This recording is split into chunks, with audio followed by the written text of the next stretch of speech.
Hello दोस्तों, आओ करे तैयारी में आपका स्वागत है।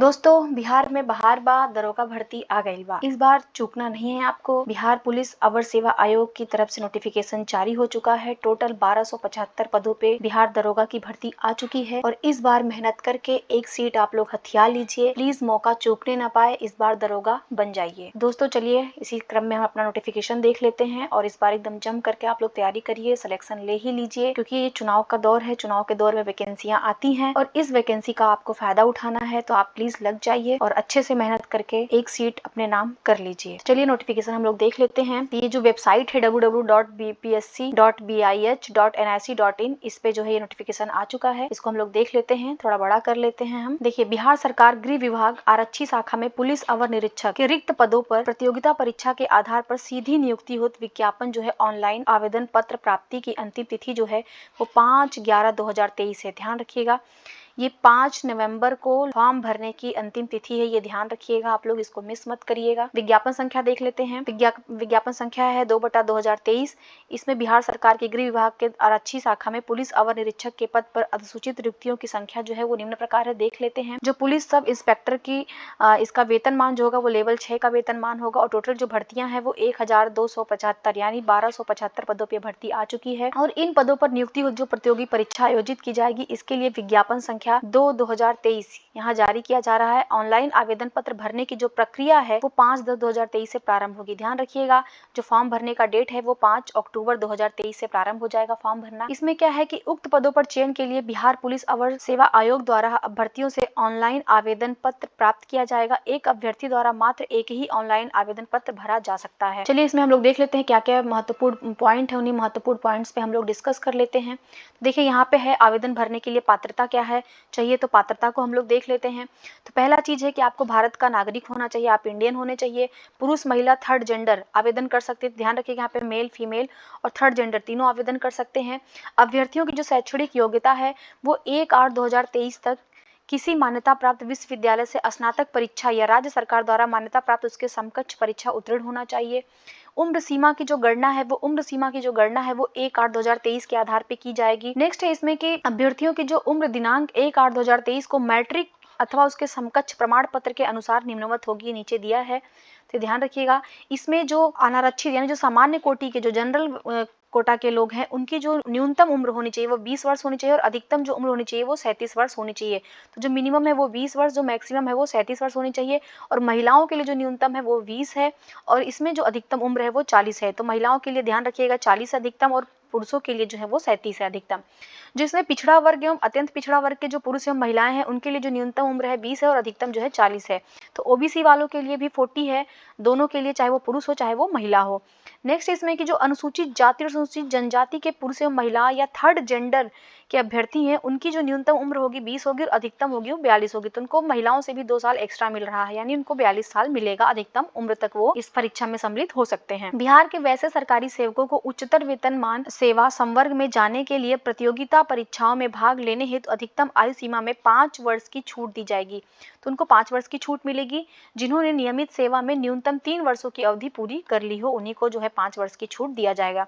नेक्स्ट इसमें असैनिक पदों पर नियुक्ति हेतु भूतपूर्व सैनिकों को अधिकतम आयु सीमा में 3 वर्ष तथा प्रतिरक्षा सेवा में बिताई गई सेवा अवधि के योग के समतुल्य रियायत दी जाएगी, बशर्ते कि उनकी वास्तविक उम्र कटाव तिथि को 57 वर्ष से अधिक न हो। तो ये ध्यान रखिएगा। नेक्स्ट है इसमें कि अभ्यर्थी की जो उम्र की गणना है वो मैट्रिक अथवा उसके समकक्ष परीक्षा के प्रमाण पत्र में अंकित जन्म तिथि के आधार पे ही किया जाएगा। जो भी आपका 10th का मार्कशीट उसी के आधार पे इसकी गणना की जाएगी। अब यहाँ पे हम लोग देख लेते हैं शारीरिक मानदंड क्या है। देखिए, जो ऊंचाई, सीना, वजन के लिए कोई अंक दे नहीं होगा। ध्यान रखिएगा, यहाँ पे इनके लिए कोई अंक दे नहीं है, परंतु विहित अर्हताएं पूरी नहीं करने पर अभ्यर्थी जो है वो असफल घोषित किए जाएंगे।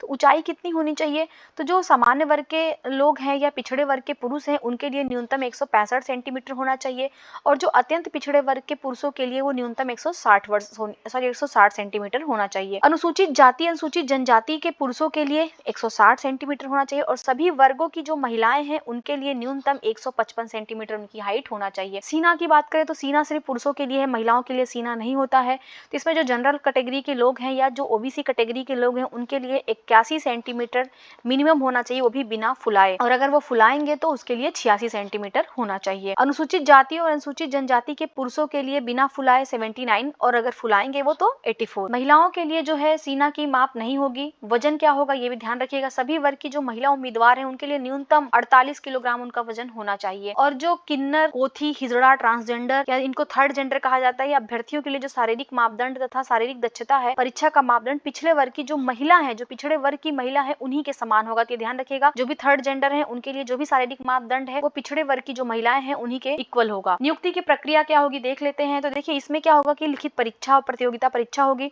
इसमें आवेदन पत्रों के संग्रहण के उपरांत आवेदन पत्रों की समीक्षा की जाएगी एवं जिन अभ्यर्थियों के आवेदन पत्र सही पाए जाएंगे उनके लिए लिखित परीक्षा का आयोजन किया जाएगा। लिखित परीक्षा में 2 चरणों में होगी, ये ध्यान रखिएगा 2 चरणों में होगी। यथा प्रारंभिक परीक्षा होगी और एक जो है वो मुख्य परीक्षा होगी। लिखित परीक्षा के सभी पत्र जो है वो बहुविकल्पी प्रश्नों पर आधारित होंगे। जो प्रथम चरण की प्रारंभिक परीक्षा होगी उसमें जो है 200 अंकों का आपका एक पत्र होगा जिसमें प्रश्नों की जो कुल संख्या है 100 होगी और परीक्षा की जो अवधि होगी वो 2 घंटे की अवधि होगी।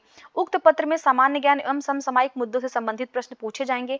इसमें जो है वो 30% से कम अंक प्राप्त करने वाले अभ्यर्थी मुख्य परीक्षा के लिए असफल घोषित किए जाएंगे। तो ये ध्यान रखिएगा जो 30% मार्क्स है वो मिनिमम पासिंग मार्क्स है। अगर आप इतना नंबर लाएंगे तभी आप पेपर क्वालिफाई माने जाएंगे, उसके बाद जो है वो अलग मेरिट लगेगी, ये ध्यान रखिएगा। प्रारंभिक परीक्षा में जो प्राप्त अंकों के आधार पर रिक्तियों जो कि उनको बुलाया जाएगा, जो सफल अभ्यर्थी होंगे, जितना भी पद खाली, जैसे आपका 1275 पदों पे भर्ती आई है तो 1275 का जो 20 गुना होगा उन्हीं को सफल कराया जाएगा, उन्हीं को मेंस देने के लिए बुलाया जाएगा। उनका जो है मेधा क्रमानुसार आरक्षण कोटिवार किया जाएगा। मुख्य लिखित परीक्षा हेतु अर्हता प्राप्त अभ्यर्थियों की पर्याप्त संख्या में अनुपलब्धता की दशा में उक्त अनुपात उपयुक्त रूप से कम किया जा सकता है। अगर उनको उतने अभ्यर्थी नहीं मिल रहे हैं तो वो उसको कम कर सकते हैं। नेक्स्ट है जो द्वितीय चरण होगा जिसमें मुख्य परीक्षा होगी। मुख्य परीक्षा में क्या होगी, प्रारंभिक परीक्षा में जो सफल अभ्यर्थी हैं उन्हीं को मुख्य परीक्षा में सम्मिलित होने का मौका दिया जाएगा और मुख्य परीक्षा में 2 प्रश्न पत्र होंगे। ध्यान रखिएगा यहाँ पे 2 प्रश्न पत्र हो रहे हैं। जो प्रथम प्रश्न पत्र होगा वो 200 अंकों का होगा एवं वो सामान्य हिंदी का होगा। तो 200 अंकों का होगा, सामान्य हिंदी का होगा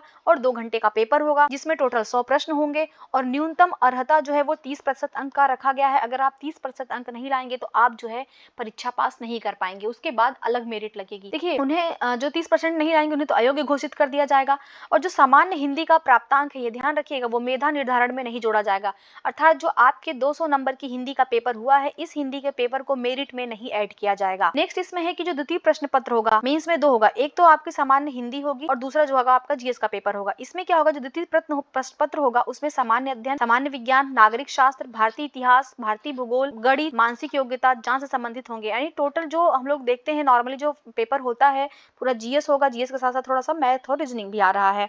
द्वितीय प्रश्न पत्र भी 200 नंबर का होगा जिसमें प्रश्नों की जो कुल संख्या है वो 100 होगी एवं जो परीक्षा की अवधि होगी वो भी 2 घंटे की होगी। दोनों चरणों की परीक्षा में प्रत्येक गलत उत्तर के लिए ध्यान रखिएगा, दोनों चरणों की जो परीक्षा होगी उसमें गलत उत्तर देने के लिए आपको 0.2 अंक जो है वो नेगेटिव मार्किंग के रूप में काट लिया जाएगा। और जो लिखित परीक्षा होगी उसके आधार पर रिक्तियां जो है 6 गुना अभ्यर्थियों का चयन कोटिवार मेधानुसार शारीरिक दक्षता के लिए किया जाएगा। जो लोग भी मेंस पास कर लेंगे, मेंस प्राप्त करने जितना भी सीट होगा उसका 6 गुना अभ्यर्थी को जो शारीरिक योग्यता के लिए बुलाया जाएगा, शारीरिक मानदंड के लिए बुलाया जाएगा। शारीरिक मानदंड में क्या है, देखिए शारीरिक योग्यता दक्षता क्या है, तो उसमें दौड़ जो होगी, तो दौड़ क्या है कि सभी कोटि के पुरुषों के लिए दौड़ है। इसमें 1 मील अर्थात 1.6 किलोमीटर की दौड़ के लिए सीमा जो है वो 6 मिनट 30 सेकंड है। तो ध्यान रखिएगा पहले जो 6 मिनट था अब उसको बढ़ा करके 6 मिनट 30 सेकंड कर दिया है। 6 मिनट 30 सेकंड में सभी कोटि के जो पुरुष हैं उनको 1.6 किलोमीटर की दौड़ करनी है और अगर इससे ज्यादा आप टाइम ले रहे हैं तो आप असफल घोषित कर दिए जाएंगे। और जो सभी कोटि की महिलाएं हैं उन महिलाओं को 1 किलोमीटर की दौड़ करनी है और उनके लिए जो समय है वो 6 मिनट है। तो ध्यान रखिएगा पुरुषों के लिए तो 1.6 किलोमीटर दौड़ना है उनको 6.30 सेकंड में, लेकिन महिलाओं के लिए 1 किलोमीटर की दौड़ करनी है वो भी 6 मिनट में। ऊंची कूद जो होगी तो जो सभी कोटि के पुरुष हैं उनके लिए जो ऊंची कूद है वो 4 फीट है, 4 फीट की उनको ऊंची कूद करनी है और 4 फीट से कम कूदने वाले पुरुष जो हैं वो अभ्यर्थी वो असफल घोषित किए जाएंगे। और जो सभी कोटि की महिलाओं हैं उनके लिए 3 फीट का दौड़ और 3 फीट की जो ऊंची कूद होगी उनके लिए 3 फीट है। 3 फीट से अगर वो कम कूद रही है तो उनको असफल घोषित कर दिया जाएगा। लंबी कूद में क्या है, जो सभी कोटि के पुरुष हैं उनके लिए 12 फीट उनको लंबा कूदना है और जो सभी कोटि की महिलाएं हैं उनको 9 फीट जो है लॉन्ग जंप करनी है। और गोला फेंक जो है, गोला फेंक में जो सभी कोटि के पुरुष हैं उनको 16 पाउंड का गोला फेंकना है। 16 पाउंड का जो गोला है उसको फेंकना है और वो 16 फीट फेंकना है। तो ध्यान रखिएगा उनको 16 फीट फेंकना है 16 पाउंड का गोला। और जो महिलाएं हैं, महिलाओं के लिए उनको 12 पाउंड का गोला होगा और उनको सिर्फ 10 फीट फेंकना है। और 10 फीट से जो कम फेंकने वाली महिला अभ्यर्थी होंगी उनको असफल घोषित कर दिया जाएगा। तो जो किन्नर, कोथी, हिजड़ा, ट्रांसजेंडर के लिए जो बिहार सरकार गृह विभाग का संकल्प जो भी है, इसके द्वारा इनके लिए जो भी शारीरिक मापदंड होगा वो पिछड़ा वर्ग की जो महिला अभ्यर्थी हैं उनके समान होगा। जो उनका होगा वही थर्ड जेंडर वालों का भी होगा। मेधा सूची एवं नियुक्ति के अनुसार देखिए, जो मेरिट लिस्ट होगी उसमें क्या होगा, उपरोक्त पदों पर नियुक्ति हेतु चयन के लिए अंतिम रूप से सफल अभ्यर्थियों की मेधा सूची लिखित परीक्षा में प्राप्त अंकों के आधार पर मेधा क्रमानुसार आरक्षण कोटिवार तैयार की जाएगी। लिखित परीक्षा में 2 या 2 से अधिक अभ्यर्थियों के समान अंक प्राप्त करने की दशा में मेधा सूची में उनके स्थान का निर्धारण उनकी जन्म तिथि के आधार पर किया जाएगा। अर्थात उम्र में वरीय अभ्यर्थी जो होंगे उनको मेधा क्रम में ऊपर रखा जाएगा, उनको मेरिट लिस्ट में ऊपर स्थान दिया जाएगा। देखिए यहाँ पे पद दिया है किसका कितना है, तो यहाँ पे देखिए जो अनुसूचित जाति के लोग हैं उनको 275 पद हैं, और जो अनुसूचित जनजाति के हैं उनके 16 हैं। जो अत्यंत पिछड़ा वर्ग है, पिछड़े वर्ग हैं, तो यहाँ पे देख लीजिएगा जो पदों की संख्या दी हुई है। आरक्षण जो होगा वो बिहार पदों एवं सेवाओं की जो रिक्तियों में आरक्षण है वो अनुसूचित जाति, अनुसूचित जनजातियों और पिछड़े वर्ग के लिए अधिनियम 1991 जो बिहार सरकार का है के प्रावधानों के अनुसार जो है आरक्षण लागू हो। देखिए यहाँ पे जो ऑनलाइन आवेदन की जो प्रक्रिया है, ऑनलाइन आवेदन की जो प्रक्रिया है वो 5/10/2023 से प्रारंभ हो जाएगी, तो ये ध्यान रखिएगा। और फॉर्म भरने के लिए आप www.bpssc.bih.nic.in पर विस्तार से बताया गया है, आप यहाँ पे जाके देख सकते हैं। ऑनलाइन आवेदन पत्र भरने के लिए आवश्यक निर्देश क्या है, तो ऑनलाइन आवेदन पत्र भरने के लिए वेबसाइट पर आवश्यक दिशा निर्देश उपलब्ध हैं। अभ्यर्थियों को सलाह दी जाती है कि आवेदन पत्र भरने से पूर्व सभी दिशा निर्देशों का भलीभांति अध्ययन कर लें तथा आवेदन पत्र भरने के क्रम में सभी सूचनाएं सही अंकित करिएगा।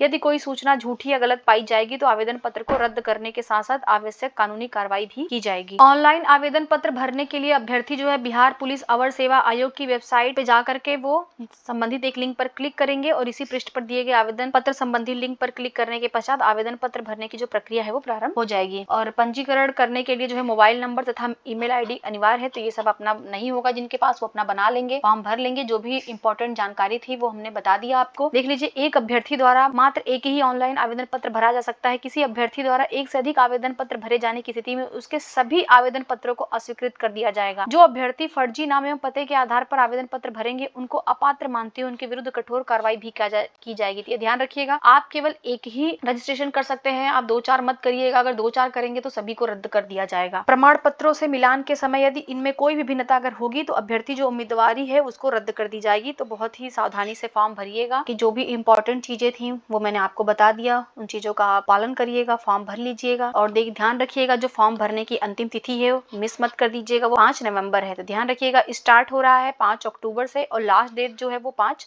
नवंबर है। तो ये बिल्कुल ध्यान रखिएगा, अपना फॉर्म भर लीजिएगा, यही मौका है, अच्छे से अपना तैयारी कर करके एग्जाम दीजिएगा। तो ये था पूरा नोटिफिकेशन। अगर आपको वीडियो पसंद आई हो तो प्लीज आप मेरे चैनल को सब्सक्राइब करिए, मेरी वीडियोस को लाइक करिए, अपने फ्रेंड्स में शेयर करिए। देखने के लिए आप लोगों का बहुत बहुत धन्यवाद।